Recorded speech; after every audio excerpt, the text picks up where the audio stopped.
Hang the DJ is the fourth episode of the fourth season of Black Mirror, a British anthology series. Amy and Frank are part of The System, a series-style digital assistant that recommends soulmates rather than driving directions. The system employs machine learning to find the ideal romantic match for users, but the process is relatively slow and fraught with errors. Hang the DJ begins with the not entirely incorrect assumption that singles will put themselves through anything if they believe their one true love is waiting on the other side. At the start of the episode, we see Frank being directed to the Hub, a large mall-like structure by Coach, an artificial intelligence system installed on a small, circular tablet. He then enters a restaurant where he's united by Amy, who has also been obeying Coach's orders. The two realize that this is the first time they have met someone through the system, which dictates which romantic relationship their users will have and for how long. Starts off well until he stumbles, dropping a fork and mispronouncing his name. My name is Frank, not Fork.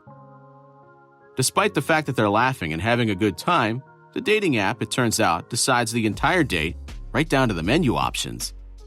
The rules, on the other hand, are rigidly regulated. The app connects people, but those connections have an expiration date. Amy and Frank check their tablets and discover that their meeting will only last 12 hours. There isn't much chance to get to know each other or have any sort of enjoyable love affair because they're short on time. Everything is set up like a resort. They begin with a meal and are then transported to a sort of customized apartment where they must spend their time together. Everything is laid out, with little cabins for each relationship. Everything else is up to the couple.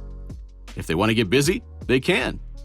But if they want to spend the night relaxing, talking, or doing whatever they want, that's fine too. Amy and Frank are led to a coded house, passing through a ringed wall. They talk, then sleep next to each other, splitting up the next morning when their relationship counter reaches 0. Both of them have an in-depth conversation with their coach and find out that the system enters users into numerous relationships and collects data on them in order to match the user with their ultimate compatible other. In the following scene, we see Frank being late for his next date, Nicola. But it doesn't go as well as the previous date because this one is already off to a bad start. And then he discovers they've been together for a year. Amy, on the other hand, has 9 months with a new boyfriend, Lenny. But unlike the other pair, they're doing much better at the start. They return to his place, digitally consent to everything, and it's off to the sexual races, which are a lot of fun. Frank and Nicola, on the other hand, are not having as exciting a time. Amy enjoys the sex, but she begins to notice minor details that irritate her later on. So does Frank. But his sufferings are way more as compared to her, as he has an entire year to look forward to suffering through. It really only makes matters worse when at a wedding for two people married through the system who found their ultimate match, Frank spots Amy, and all he can think about is whether she could be the one for him. But he never knows for sure. He realizes that, like a good lad, he must do whatever the system tells him. When Amy and Frank talk for a few moments, it's easy to see the natural, non-digitally aided chemistry that has developed between them. It hurts. It hurts because there's so much longing. In the midst of the daily annoyances, they're both counting down the months until freedom and wondering what might have happened if they'd been given more than 12 hours in a relationship. Amy begins to distance herself from Lenny after this encounter. Amy is assigned to a number of quick relationships that become progressively meaningless after her relationship with Lenny ends. And then it starts all over again. Amy has a new partner, but only for 36 hours. There isn't enough time for anything else besides meaningless, empty sex. The next match is a 36-hour fling. More sex for the evening.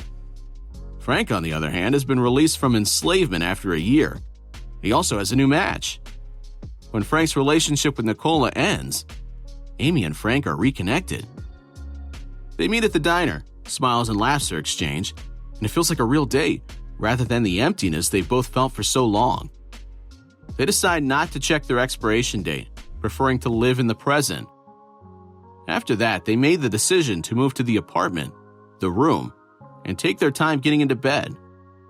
It would be like old school dating if they weren't put there by the system, and they both agree not to check their relationship length. This would be their final match if they had their way. Given how compatible they are, Why not try for a true relationship? Regrettably, the system dictates everything.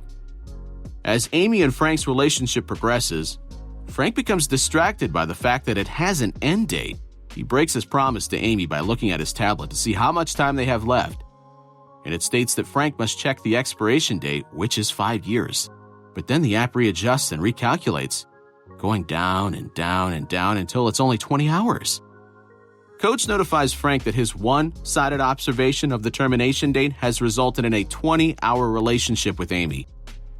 All that potential time squandered. Knowing how little time they have left begins to affect Frank. Amy notices how fixated he is on something. He eventually admits to having looked at the expiration date. Frank admits to checking their expiration date and informs Amy that they only have an hour left. She's more upset that their time is coming to an end than that he broke their pact. She, on the other hand, is irritated about it. The two argue, with Frank proposing that they climb the encircling wall and flee the system. Frank declares, "Fuck the system. Flee. Disregard the rules and the time. Discover what else is out there." But she thinks it's all ruined. And there are people all around them watching, ready to catch him if he decides to flee. Everything happens for a reason. Amy leaves Frank, angry at him for breaking their promise and breaking their relationship. The system moves forward. Amy and Frank meet other people while Frank is completely fixated on her.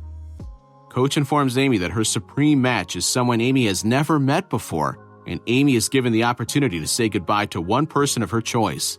Amy immediately picks Frank and throws her device into a pool. Amy and Frank meet at a restaurant in the hub and discover that their goodbye time is only 90 seconds. Amy then realizes that she and Frank have no recollection of their lives before entering the system. She tells Frank that they must be in the middle of a test and that fighting back against the system is part of passing it. They agree to rebel by climbing the encircling wall. They're willing to risk exile because they want to be together. It's the right thing to do, the only thing to do. A guard with a stun gun tries to stop them as they leave the restaurant. Amy resists the security officer by putting her hand on the stun gun, causing him and everyone else to freeze. When people try to stop them from leaving, Amy and Frank wreak havoc on the entire system. They dash for the outside walls, climbing to the top. Everything goes haywire at that point. They make it all the way to the wall. The lights below them go out as they climb it, and pixelated blackness engulfs everything, revealing that they were part of a simulation. They find a spot where they are the 99.8% match, and all simulation models of their relationship discover that they've rebelled against their other ultimate matches almost every single time. They start by looking up and wither away as a digital rebuttal announces that the 998 rebellions occurred out of 1,000 simulations. These two were always meant to be together in some way. The camera then pans out to reveal that the system and its simulations are all part of an online dating app's matchmaking algorithm, revealing that the 998 rebellious simulations are actually a 99.8% match for Amy and Frank. Amy and Frank lock eyes and smile as the lyrics, "Hang the DJ," from the Smiths song Panic play in the background, and Amy begins to approach Frank.